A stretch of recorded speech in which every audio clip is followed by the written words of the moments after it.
out there? My name is Caitt and welcome back to my channel. This video was going to be titled My Experience with Endometriosis, but turns out I don't have it, or it is not visible enough to treat or do anything about.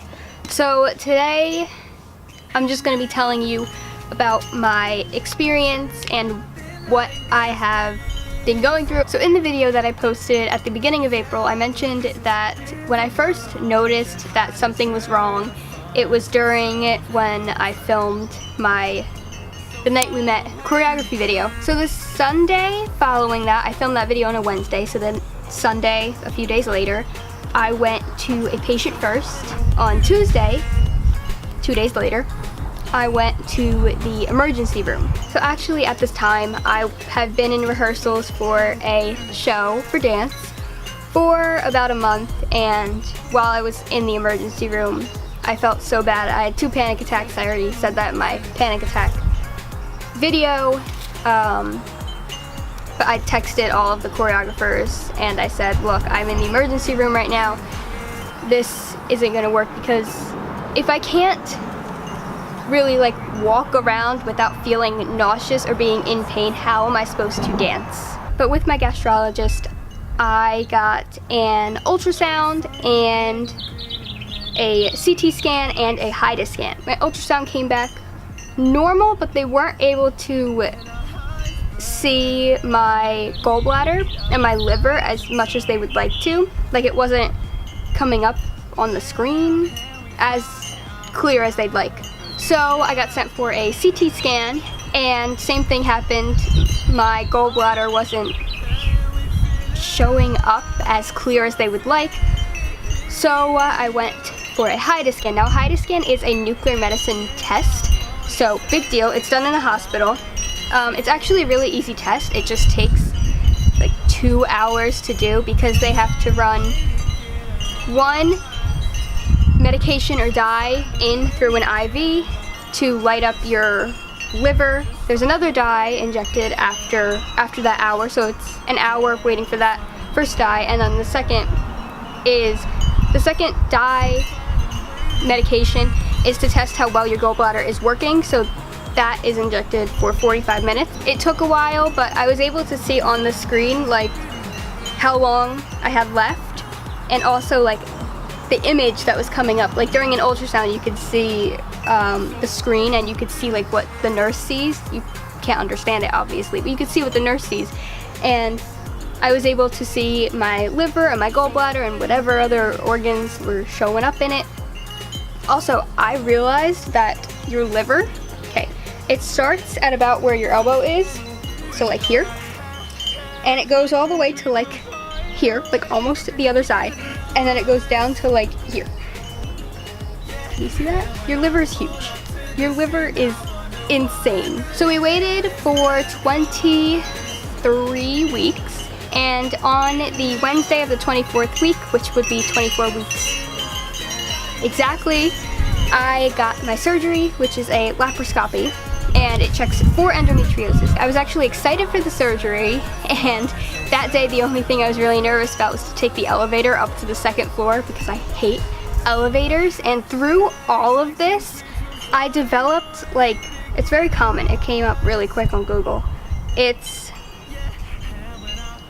agoraphobia, and it is afraid of being trapped in a public place, or a place like a bridge or a line at the bank. The actual fear is of not being able to escape if anxiety gets too high.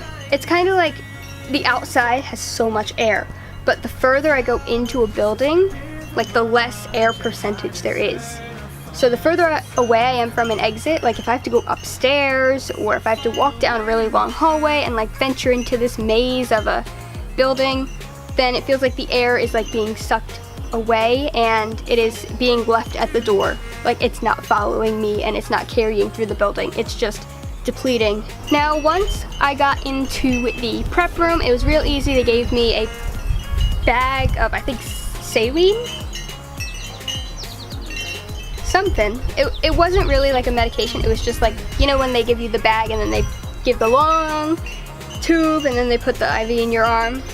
So Seriously, I've been poked so much these past few weeks. There's still like little red dots in my arm from where the needle was. So we got to the hospital at 8 a.m. and I went into surgery at 9:30, or they took me at 9:30. And the anesthesiologists were so nice, so funny. All the nurses that were in the room that wheeled me from the prep room to the actual operating room. Operating rooms are not that scary. Honestly, I thought it was so cool. Like the lights, like the big lights with like the little light bulbs, they exist. They're real. They're so cool. I'm probably the only one that'll say I like the operating room better than the prep room. So it's just that like waiting. There's a dead stink bug stuck to my dog's butt. And I started to like count back. I think I got to like 100, 97, 94, 94, 90, yeah, 94. And then I don't remember getting to 91, so I was out. I was laughing up to like my last second before I passed out from the anesthesia, which is awesome. The only thing with anesthesia, you see how I have the, there's a huge wasp. But I'm gonna...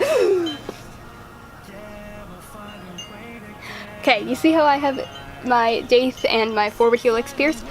Well, these are metal. They don't want you to wear jewelry or metal because I didn't know this. Anesthesia is it sends an electrical current through your body, and metal is a conductor of electricity. So right in that moment, I started to flip out a little bit. I was like, my brain is gonna be fried. These are right next to my brain. These are right on my ears. But they said the surgery was down here, my lower abdomen, so they said I would be fine. But if I ever have to get surgery of like this area, I gotta take them out because I didn't know that my brain could be fried. Obviously it wasn't, I'm fine. But I don't know how long I was actually out. I know my surgery lasted like 30 to 40 minutes. We got home at 2, so we left the hospital at like 1:30. They gave me some crackers. They were like honey graham crackers. And they said the only thing I really needed to do before I went home was to go to the bathroom. But the reason I had to go to the bathroom first was because I had to put on those like hospital underwear, which are so comfortable. If you've never had hospital underwear or hospital socks, they're the best. But I also had to put on a pad because obviously a laparoscopy, it looks at your uterus. I had incisions in my belly button and down here on like my side, like on my hip. My doctor came in. My doctor is a flippin' superhero. Like, she's actually Superwoman because she did a laparoscopy before she did mine. Then she did mine. Then while I was recovering, she delivered 2 babies.